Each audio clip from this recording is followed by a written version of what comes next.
The difficulty with what you're saying is like that if you're a student, you don't know what you don't know. Yep.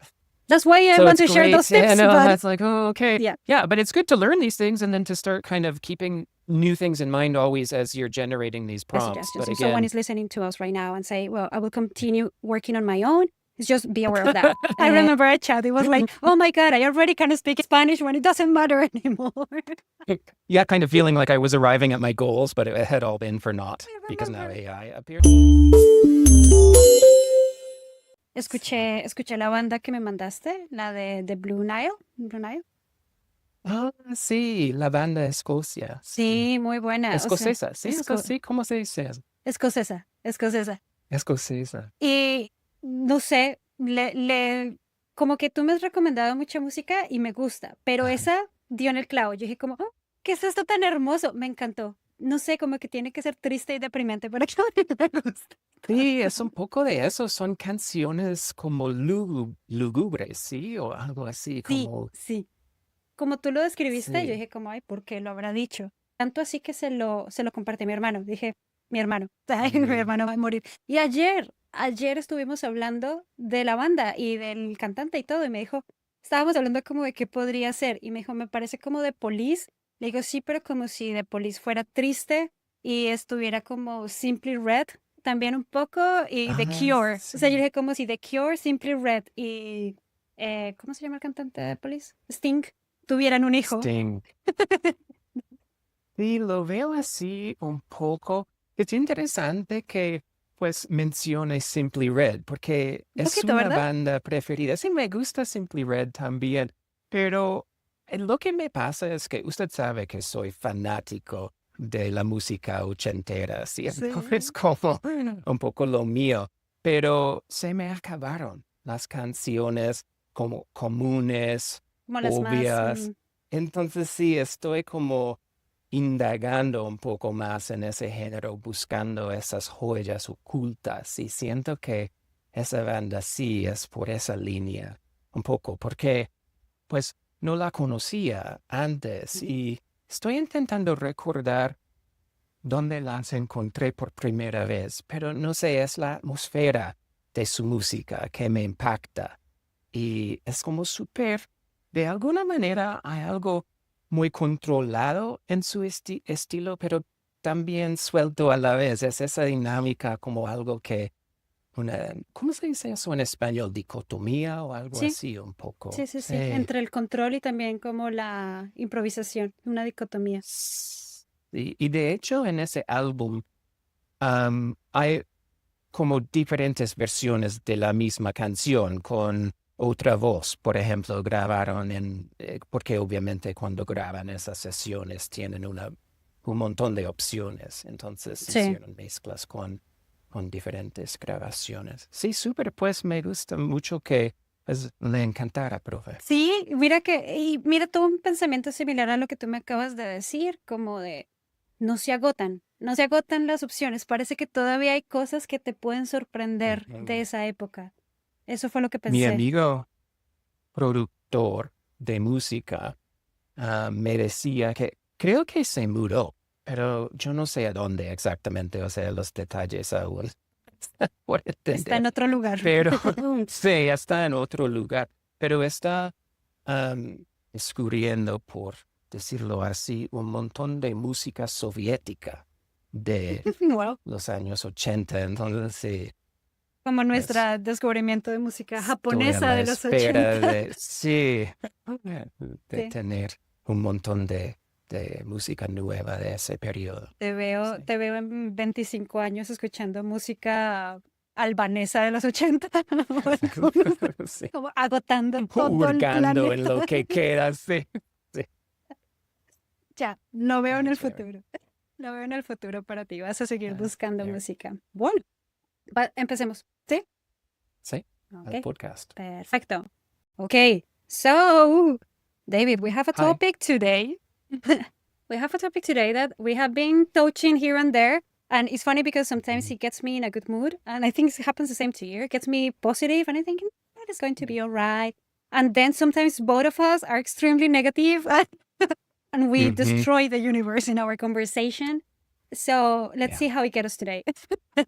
We're Yeah, going to talk totally. about artificial intelligence, right? So I think you brought the topic. Was it you or was me? Can't remember. Well, I don't know. You and I talk about all these changes that we're living with artificial intelligence quite a lot. And obviously, in the context of language learning. And I think I even asked the question like, is language learning going to disappear because of artificial intelligence? In one of our more dystopian type conversations. One of those. Yeah. One of Just those. asking that question because it's easy to think about artificial intelligence and go to extremes with your Yes. imagination. Are you feeling optimistic or pessimistic? Yeah, that's a good question. It depends on the day. I have been learning as much as I can about it. I want to see how it works. And we have been already on this journey for probably a year and a half, even with the philosophy podcast that we listen to. So it's been quite a long time, but the frequency of people talking about this has increased in the last 6 months, 2 months, 1 month. It just goes up and up. So I've been reading books, I've been listening to podcasts, and I have been writing about it. You have seen my thoughts on it as well. So I think I'm more positive than last week, I would say. Yeah, But I'm who a little knows? bit more positive too.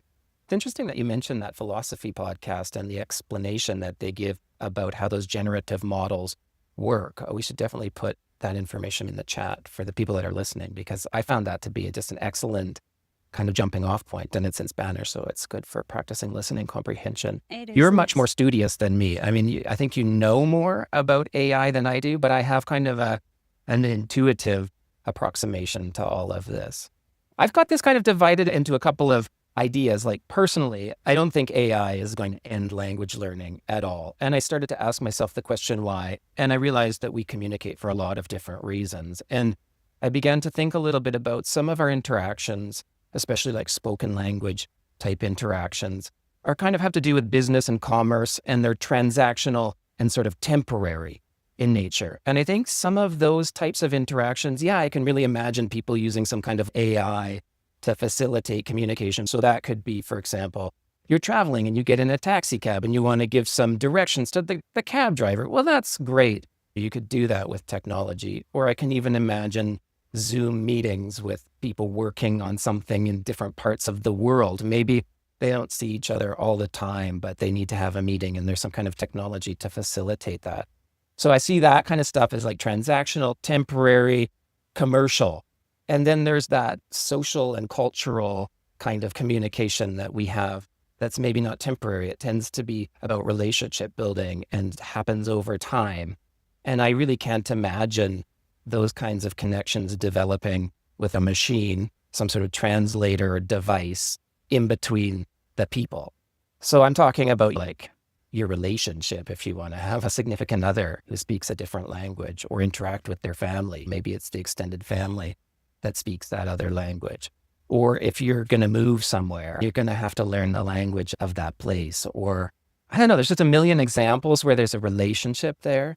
And I think that we're not going to see AI take over in that aspect. I like that you mentioned the word transactional, because I would say in those cases that's okay. That it would make more sense. And when we travel, like probably if I go to China, and I don't find the time to learn the whole language before visiting as a tourist, I will go for these tools. I think it's amazing. And what you say, all these taxi driver, restaurant things, that's going to be fine.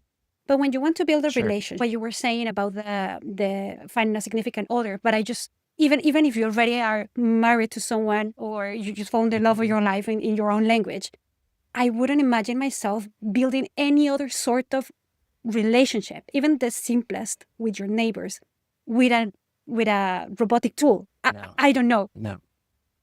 Yeah, if you want to go out to a bar or a restaurant with a group of Spanish speakers and you want to be in there participating, nobody's going to take the time to interact with your little machine when it's a group conversation. And even just building a friendship. I mean, you think about all the times when you're communicating while doing activities, or you're climbing a mountain or something and there's only a couple of you, but like it just isn't practical to always have some kind of intermediary technology there. And more than just practicality, it takes away so much. I mean, so much of our human connections are built around the way that we express ourselves, the way the words we choose, and how all of that comes together in a package. And even when you're a language learner, people can feel how you're choosing your words, what you're saying, how they understand you in the moment when it's actually you speaking, more so than with some kind of a standardized translating device. So I'm not worried about AI having made my efforts to learn Spanish irrelevant. I just don't Yeah, think that's I remember that happen. chat. I remember a chat. It was like, oh my God, I already kind of speak Spanish when it doesn't matter anymore.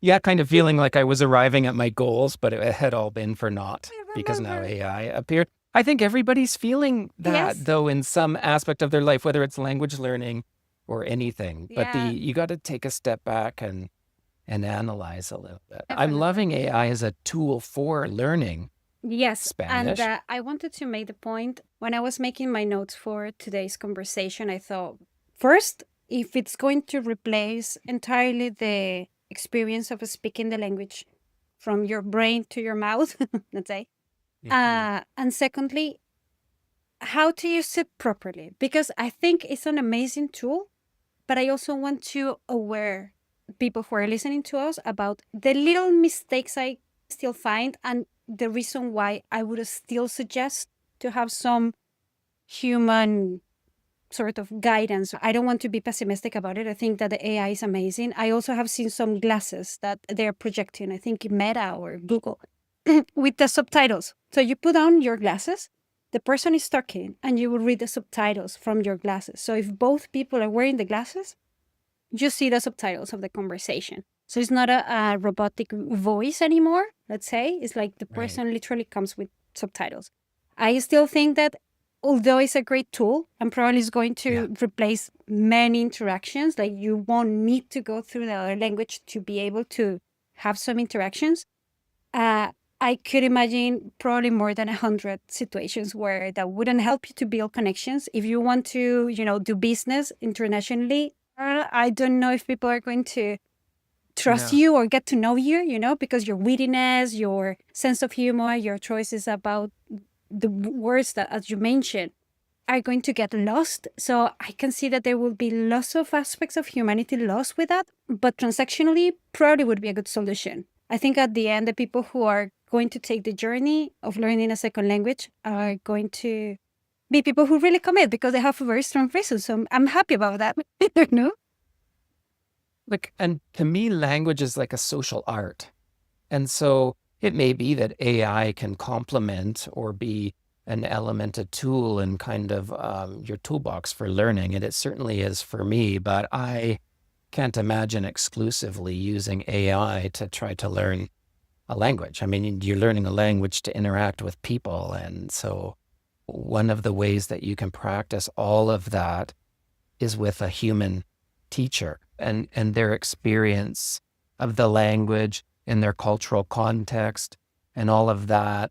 And there's just so many aspects that go beyond technical proficiency in a language that a live human teacher can provide you that don't exist in the AI world. I don't know if they ever will.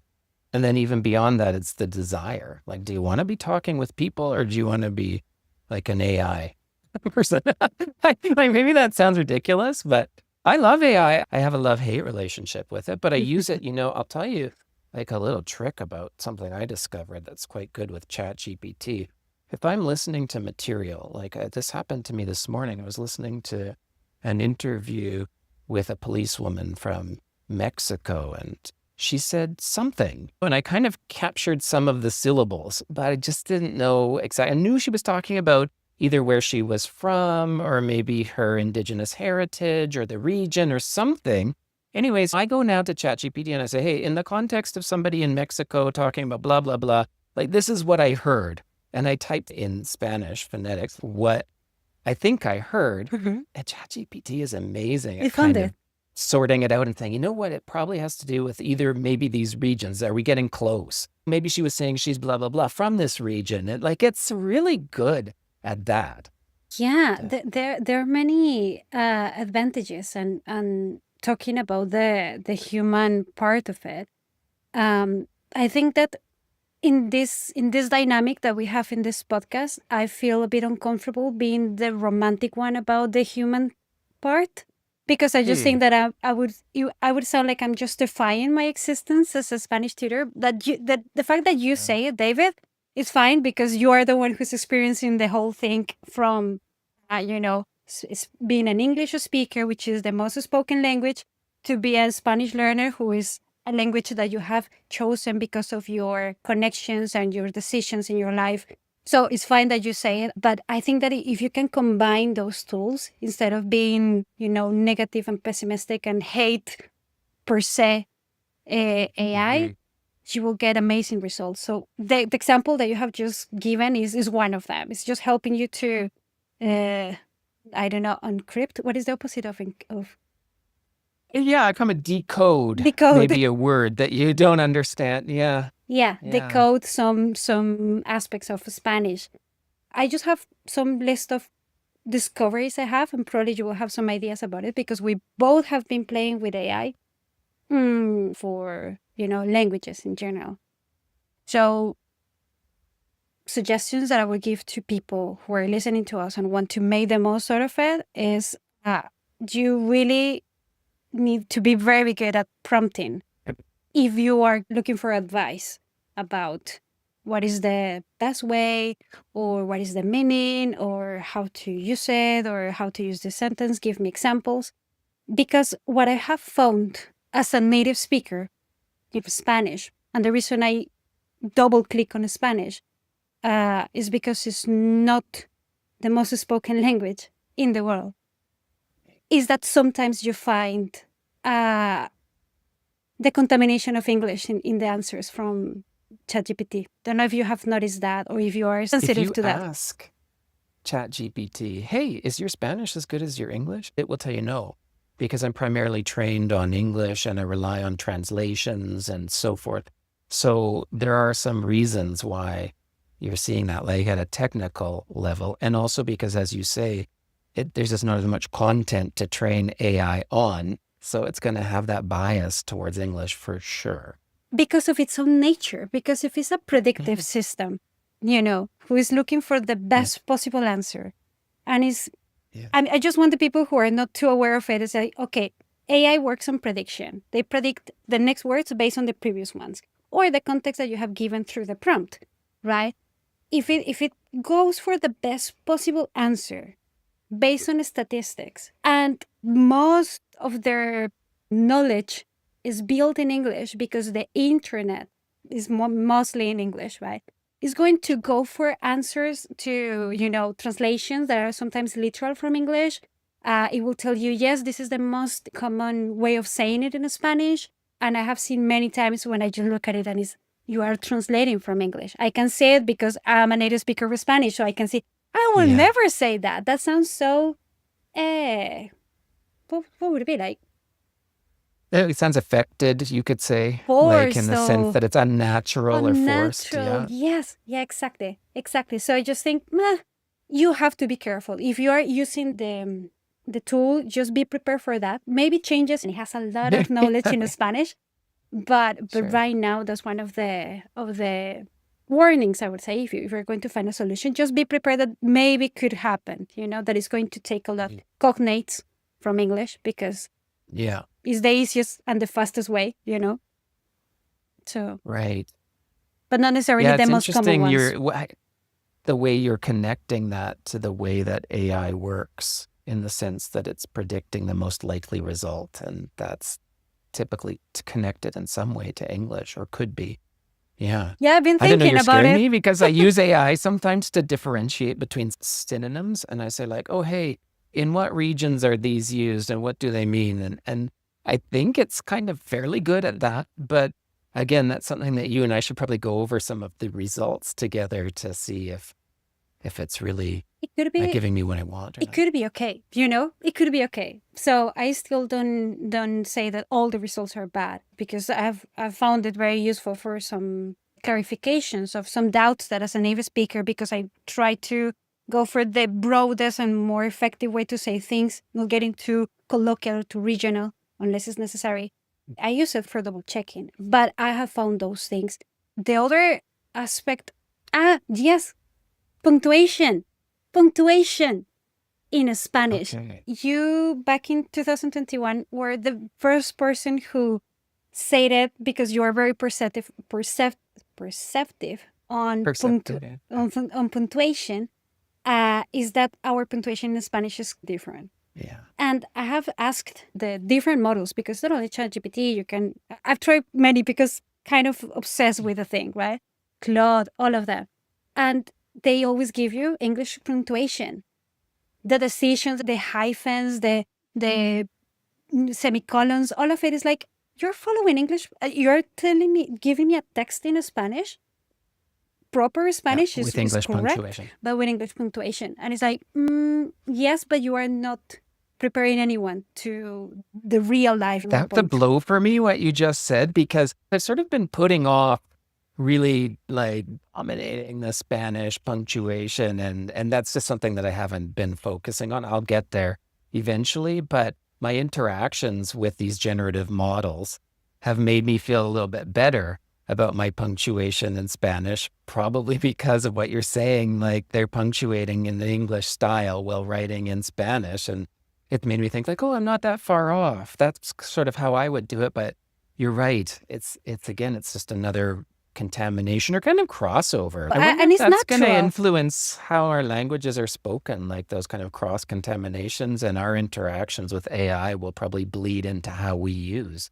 It will speed up the process of English punctuation in Spanish content. Is for sure, because we have already talked about a writer, this guy, this philosopher who was writing in Spanish from Spain, and you said, I can see the influence of his second language in the punctuation. You're very perceptive to these things. So I have also kept that. I think that I owe you that, that perceptiveness to the differences between both languages and punctuation, because I know you sometimes say, such long words in Spanish, sentences that go on and on. But we love it. Put a period in there somewhere, you guys. Like, hey, here's a good spot, or here, or even here. No. The Nobel Prizes in literature also do it. We love these long sentences. But I say that is the nature of our language as well, to build sentences differently. So yeah, it is happening with or without the AI. I think that the AI is just going to speed up that. Coming back to prompting, ask in the prompt include follow Spanish punctuation rules, so the thing is going to look for a model of, authentic Spanish writing and try to be more perceptive in their answers. So it all comes back to be good at prompting. The difficulty with what you're saying is like that if you're a student, you don't know what you don't know. Yep. That's why I want to share those tips. Yeah, no, that's like, oh, okay. Yeah. Yeah, but it's good to learn these things and then to start kind of keeping new things in mind always as you're generating these prompts. But again, that human touch. And I just come back to ask yourself, like, why are you learning a language? Like, and it's to interact with humans. And so you want to learn it with somebody accompanying you who is human, who can help teach you not only the technical aspects of the language, but all that other stuff that comes with it, cultural and things that go just beyond the language. And then as you learn, you'll get better at creating the prompts, but it's that catch-22 that almost it happens too late, that you learn that you don't know what you don't know. And then when you learn it, maybe you don't need to be asking AI. It's a paradox. It's a wonderful tool, though, definitely. And people should be trying to find their way to use it and what's helpful to them, and double checking with their teacher to make sure that they're not being led astray, that it truly is something helpful. Definitely. That would be my advice. Yeah. I just thought, this is something that I could notice because of being the native speaker of the language and because of my training in linguistics, it's things that I could notice about the thing. So just be aware of that. If you decide to go, I always say, yes, it's possible to learn to speak a second language entirely on your own. It's possible. It's just you have to be extremely equipped and properly equipped to do it. Yeah. So that's one of my suggestions. If someone is listening to us right now and say, well, I will continue working on my own, it's just be aware of that. if you already have some coaching or some guidance from a tutor, this is going to be smoother. That's just by default, Yeah. but it's like everyone's choices. But just use the tool, understanding their possibilities and their limitations. I think that it's important to know both all the time. And the improvements Definitely. would make it even better, I would say. But it depends a lot on the sources that it's feeding from. So probably you won't get the most common way of expressing something by speaking. No. We make different choices when we comment on a forum to when we speak to our friends. So you will be missing that speaking to my friends experience because that's not recorded and that's not something that AI has access to. So just be aware of those limitations and make your choice. If that's something that you really want to do, well, it will be great because I just think the best learners and the people more motivated is the one who is going to keep going through this path and speak a second Oh, yeah. language. So it's You great. say, oh, it's possible to learn on your own. I agree it's possible. I don't think it's the best route. I'm not convinced of that. And I'll just say to get a teacher. Get a teacher to help you. If you want to make fast, efficient progress and have the most kind of complete program, that for me happens with a teacher because I did it for a long time on my own. And I've also had exposure to many, many different teachers. So yeah.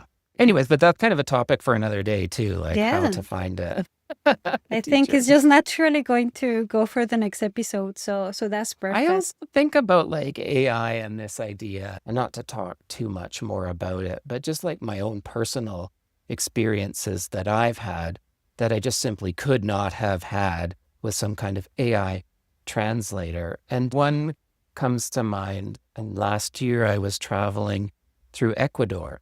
And I had the pleasure of staying at a really incredible house. It belonged to an indigenous woman who had just an amazing life. And how did I find out all about her life? Well, helping her tend to her orchids in her garden on this incredible property that she had. And so I was there in the soil with her, and she was teaching me a little bit about these different plants, and I was carrying the big heavy pot back and forth.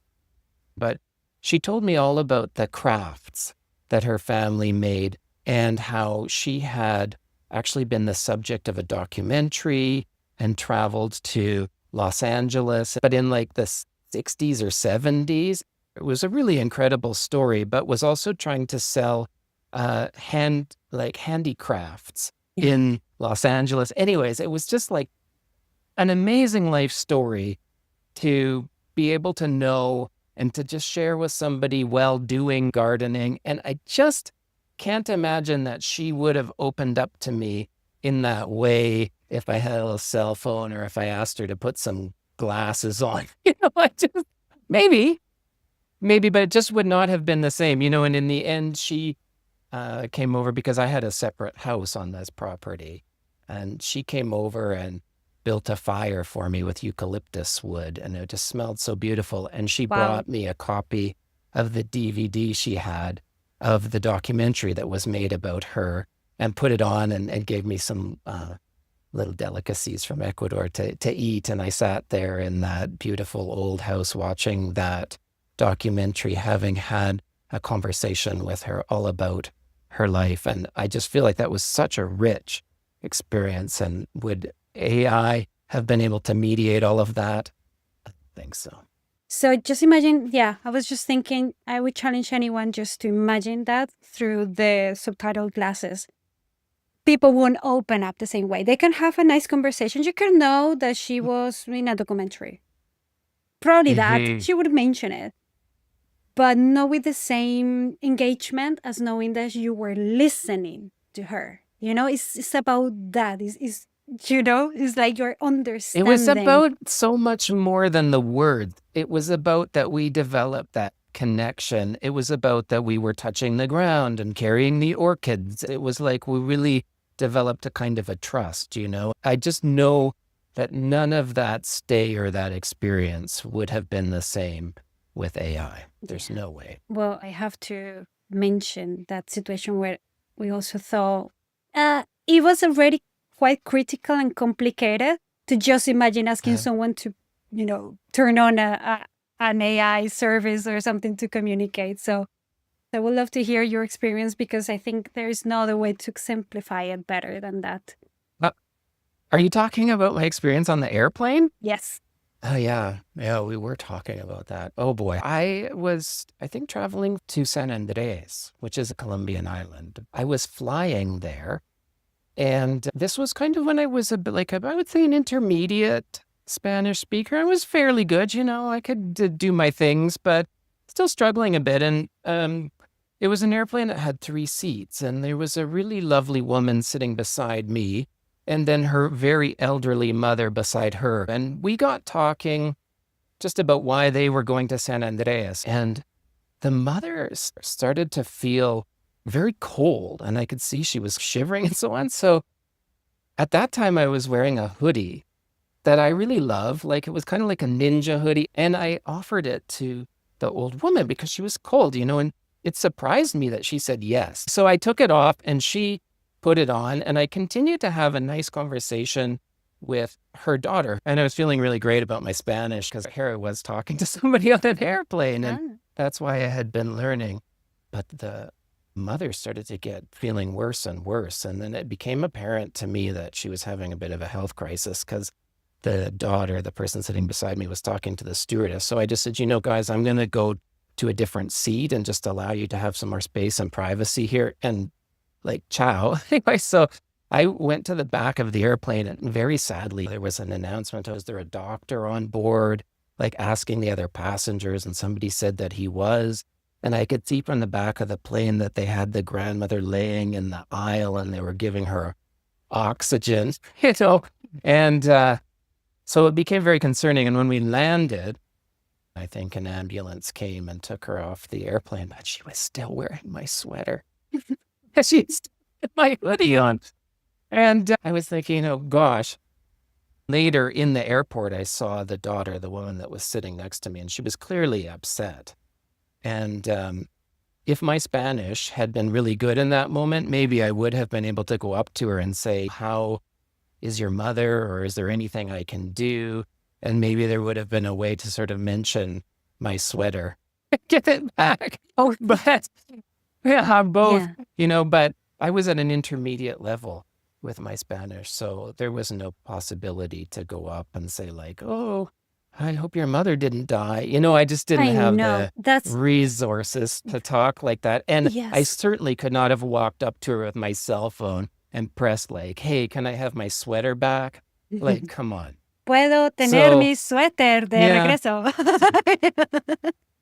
It wasn't the moment. And I mean, I understand, because one of the struggles I have as a learner is that you don't know how to keep the nuances of being polite, being understanding, and also, being able to manage all those things is something that takes an advanced level. Kind of assert yourself. I understand your be frustration. Polite, and I do feel like I could do it now. If I were traveling in that airplane today, I do think I would have gone up to that woman just primarily to just say, is there anything I can do? And I'm going to be here on the island as well. And I hope everything's okay. And I was going to ask about my sweater, but obviously now there's other things to worry about. And she would have gone and probably gotten it for me. But definitely. AI, it's again, it always just comes back to all that kind of human touch that's out there. Maybe for some environments, what I say is going to work perfectly, but we still need each other. That's whatever happens, we still need to communicate to each other, Just imagine the most random situation in humanity, we'll still need to communicate to another human. And there will be situations where even in our own language we struggle. Just imagine inviting someone to turn on a device just to be able to communicate. It's funny, you say we'll still happen. Need to. And I think we'll still want to. That's the thing, you want to. Yes. And that's why you're learning a language. Yeah, well, cool. What I say, you're more romantic. I try to be very strict, and I say, well, even in the worst case, even if you don't like human beings, you will need to.